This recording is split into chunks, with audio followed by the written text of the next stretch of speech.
I know both from the moral sense and from the practical sense that the only way to stop the violence is to treat the root cause from which the violence has started.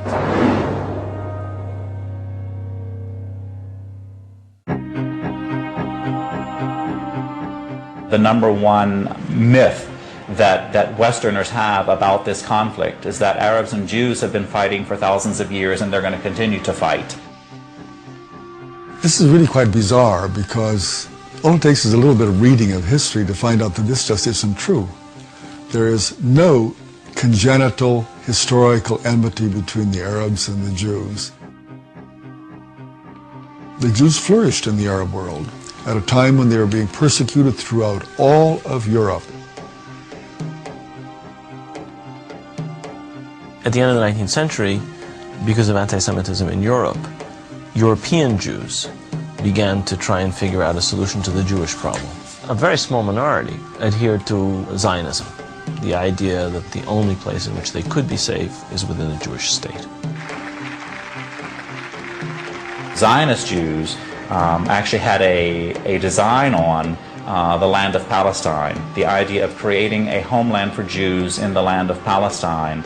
And this is really the beginning of the conflict. The mainstream Israeli Jewish society believed, because that's the way they had been educated, that Palestine was empty, had been empty when the Jewish settlers came there. Who paid the price when they settled there?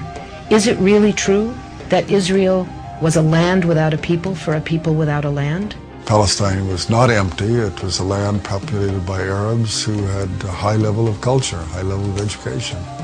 With farms and markets and towns and villages and roads and commerce and lots of interaction with the rest of the world. The population was overwhelmingly Arab.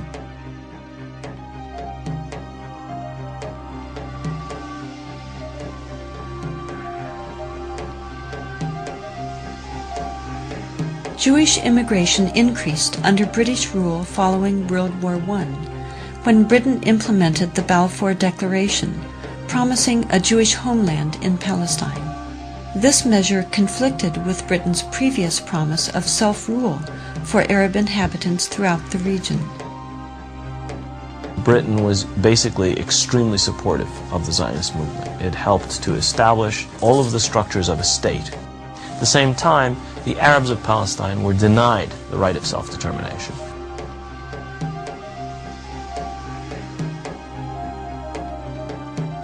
The Palestinians saw a European power decide the future of a non-European territory, in flat disregard of both their presence and wishes. In the 1920s, as land was being stripped away from local residents, the first clashes between Palestinians and Jews began, and would continue on for years to come.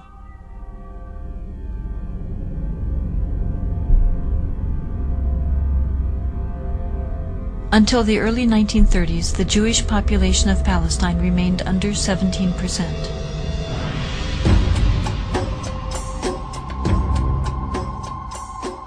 Hitler's rise to power in Germany completely changed that. In just 5 years, 174,000 Jews flooded into Palestine, doubling their population.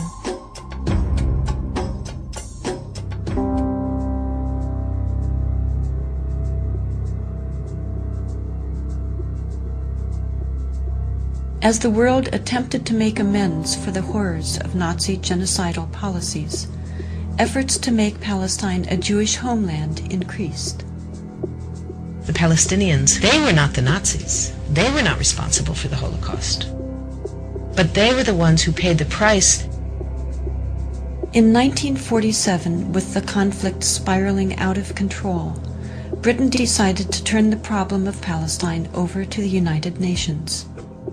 The UN, under pressure, proposed to divide the land into 2 states, an Arab state and a Jewish state. Arabs were to be given 43% of the land, despite the fact that they made up more than 2/3 of the population and owned over 92% of the land. Jews were to be given 56%, although they comprised only 1/3 of the population and owned less than 8% of the total area. Nevertheless, they were given not only most of the land, they were given the most fertile land. Zionist leaders took advantage of their superior military preparation and immediately began occupying major Arab cities in Palestine.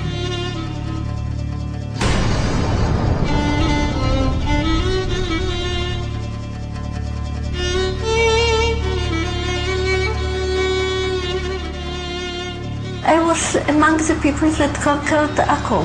When we were walking around, we entered the flat. There was a pair of shoes of a small child, maybe 2 years old. They didn't have time to put on the shoes, so they left the shoes and they ran away. They left everything.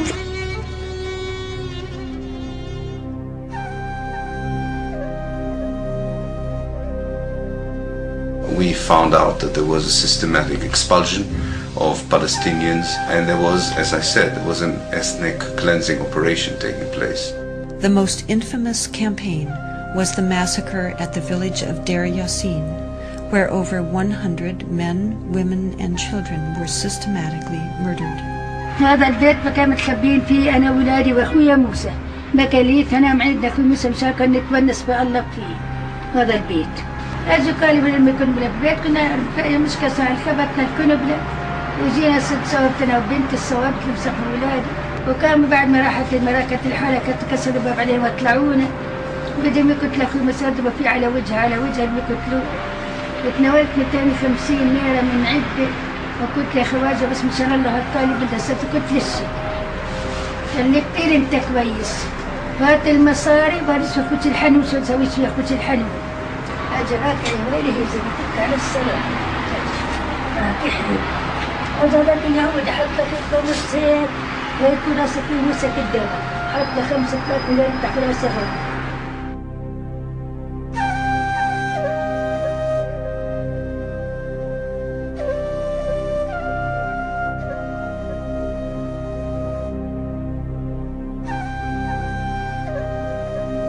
The ruthlessness of the attack on Deir Yassin drove fear and panic into the Palestinian population and led to the flight of unarmed civilians from their homes.